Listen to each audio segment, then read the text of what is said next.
Indonesia itu memiliki keberagaman yang cukup banyak nih dari suku, bangsa, agama, bahasa, ras, budaya, dan masih banyak lagi nih.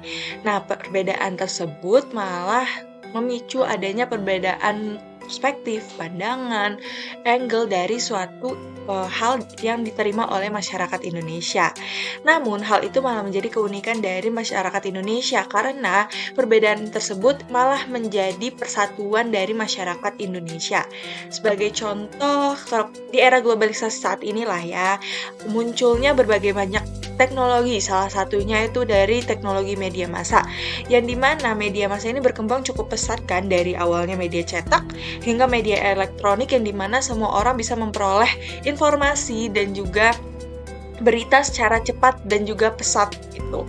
Nah, masyarakat itu membutuhkan informasi untuk mengetahui keadaan atau perkembangan dari dunia luarnya, seperti di masyarakat Indonesia. Dari tadi tuh kita ngebahas tentang media massa, media massa, media massa. Tapi media massa itu apa sih? Media massa menurut Wes Entrepreneur adalah komunikasi dengan halayak luas menggunakan media massa. Maksudnya apa? Kok nggak dijelasin media massa itu apa? Nah, aku bahas satu persatu ya. Dari konteks dari media massa itu menggunakan alat. Sehingga media di sini itu berupa suatu alat. Dan massa di sini itu dimaksudkan oleh massa yang heterogen atau halayak yang heterogen. Di sini juga udah dimention oleh Wes Entrepreneur kalau misalnya komunikasi dengan halayak luas atau halayak yang bersifat heterogen.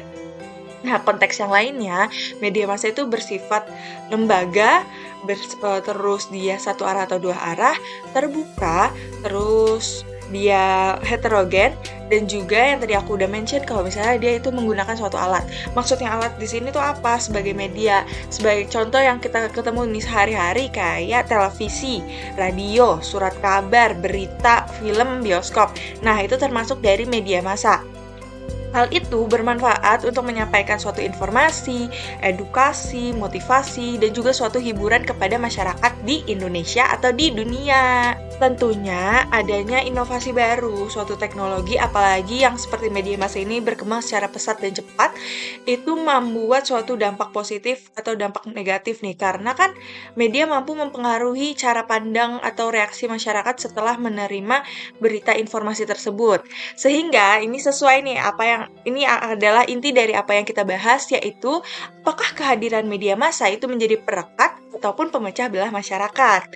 Oke, sebelum aku ngejawab secara gamblang jawaban apakah dia menjadi perekat ataupun menjadi pemecah, aku mau rinci satu persatu dulu nih. Yang pertama adalah perekat masyarakat. Media massa itu memiliki peran penting nih dalam menyampaikan suatu informasi sehingga itu bertujuan untuk membuat pola pikir dan perspektif baru terhadap kepada mereka gitu. Nah, ini memfasilitasi pembangunan sosial dan meningkatkan kesadaran publik sehingga berfungsi sebagai kekuatan pemersatu dalam kehidupan sosial mereka. Nah, media massa itu menawarkan berbagai macam keberagaman informasi dan pengetahuan baru dengan volume yang cukup besar gitu. Hal ini dapat mendorong percepatan pemahaman terhadap karakter budaya lain atau outgroup. Nah, seperti di Indonesia nih, makin tingginya pemahaman manusia terhadap suatu kebudayaan lain, tentunya makin efektif pula komunikasi yang terjadi antar budaya yang ada di Indonesia. Media juga dapat menjadi jembatan lah ya antara rakyat dan juga pemerintah atau pemerintah ke rakyat. Di sini dapat berguna untuk rakyat bagaimana mereka menyampaikan suatu aspirasi mereka atau keresahan mereka terkait isu-isu kritis atau isu-isu politik, dan juga begitu sama dengan pemerintah yang dimana mereka juga dapat menyampaikan suatu informasi mereka kepada suatu rakyat mereka, sehingga media ini dapat berfungsi sebagai kekuatan kohesif dalam masyarakat, dan juga hadirnya media dapat menjadi transparansi suatu kebijakan oleh pemerintah dan juga kebijakan dari penegak hukum. Media massa itu harus bersifat netral dan juga objektif tentunya. Nah, aku mau kasih salah satu contoh nih di mana media massa berperan sebagai perekat masyarakat. Oke, seperti yang baru-baru aja terjadi nih tahun ini tahun 2025, adanya korupsi Pertamina melakukan pengoplosan Tamax yang ternyata diisinya Pertalite. Nah, kenapa aku bisa bilang berita itu atau informasi itu menjadi suatu perekat masyarakat? Karena masyarakat itu langsung berbondong-bondong hanya dengan mendengar informasi tersebut, masyarakat langsung berbondong-bondong berpindah ke pom bensin lain atau pom bensin swasta yang jauh lebih mereka yakinkan dibandingkan pom bensin dari yang sudah disediakan oleh negara, seperti itu. Selanjutnya itu adalah media sebagai pemecah belah masyarakat. Kenapa? Karena media ini itu memiliki peran yang harus masyarakat harus mempunyai standar pemikiran dan perilaku yang sama sesuai dengan apa yang disampaikan oleh media massa tersebut. Dan hal itu tentu dapat berdampak negatif jika banyak masyarakat yang menelan secara mentah-mentah informasi yang disampaikan oleh media massa tersebut. Karena bisa saja nih dalam pemberitaannya itu tidak bersifat netral dan malah mencondong ke suatu pihak gitu. Karena mengingat juga media massa itu tidak berasal dari ruang hampa, Kak. Dan adanya pemberitaan manipulatif dapat mengakibatkan perpecahan dari bangsa Indonesia. Sehingga masyarakat kita sebagai konsumen nih harus mampu bersikap kritis dan mengetahui lebih lanjut terhadap pemberitaan yang sudah disampaikan oleh media massa tersebut. Nah, walaupun kewajiban pertama seorang jurnalisme adalah kebenaran, namun tidak harusnya kita harus meyakinkan apa yang terjadi atau apa yang sudah disampaikan oleh media itu. Seperti banyak banget nih berita-berita yang dapat memicu pemecahan yang ada di Indonesia, seperti berita hoax. Berita hoax itu kan atau berita palsu secara tidak sadar nih kadang banyak nih sudah membanjiri masyarakat Indonesia yang kita nggak tahu nih apakah ini berita asli atau berita hoax kayak gitu. Dan menurut Komunikasi dan Informatika Keminfo pada tahun 2018 sampai 2023 itu tercatat banyaknya berita hoax atau konten hoax sebanyak 12.547 yang beredar di website dan platform digital.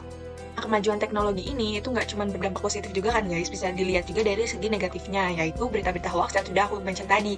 Nggak cuma itu, kalau misalnya kemajuan teknologi ini sudah sampai di mana masyarakat itu dapat turun langsung untuk menyampaikan suatu pendapat atau perspektif mereka ke blog atau jurnalisme masyarakat, yang dimana mereka bisa dengan mudah menyampaikan perspektif ataupun pandangan mereka terhadap suatu hal ke laman-laman berita yang sudah disediakan oleh artikel berita tersebut.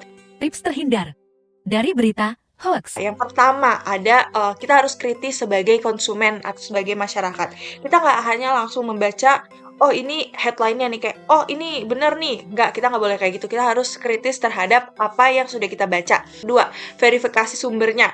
Apakah ini sumber dari citizen journalism atau benar dari wartawan yang emang turun langsung ke lapangan tersebut.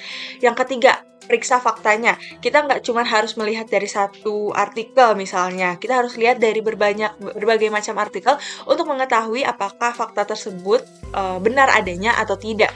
Yang keempat itu perhatikan tanda-tanda pengenalan informasi palsu. Nah, yang kelima kita tidak terprovokasi terhadap headline. Jadi kita harus baca dulu nih isi berita yang ada di bawahnya, karena zaman sekarang banyak clickbait kan guys.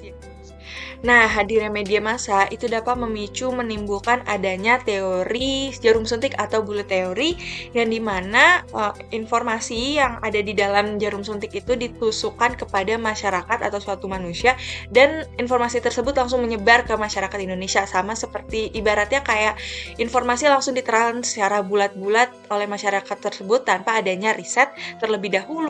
Karena media massa ini itu memiliki peran penting untuk kita, yaitu untuk memiliki standar yang sama apa yang disampaikan oleh media massa tersebut.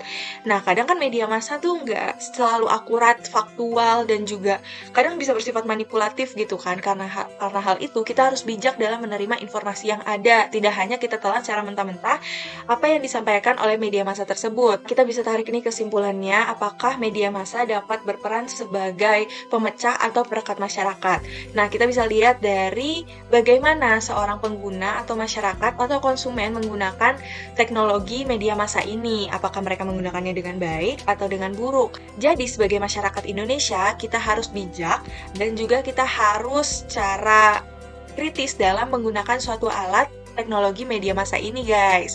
Oke, terima kasih yang sudah menonton. Wabillahi taufiq wal hidayah. Wassalamualaikum warahmatullahi wabarakatuh.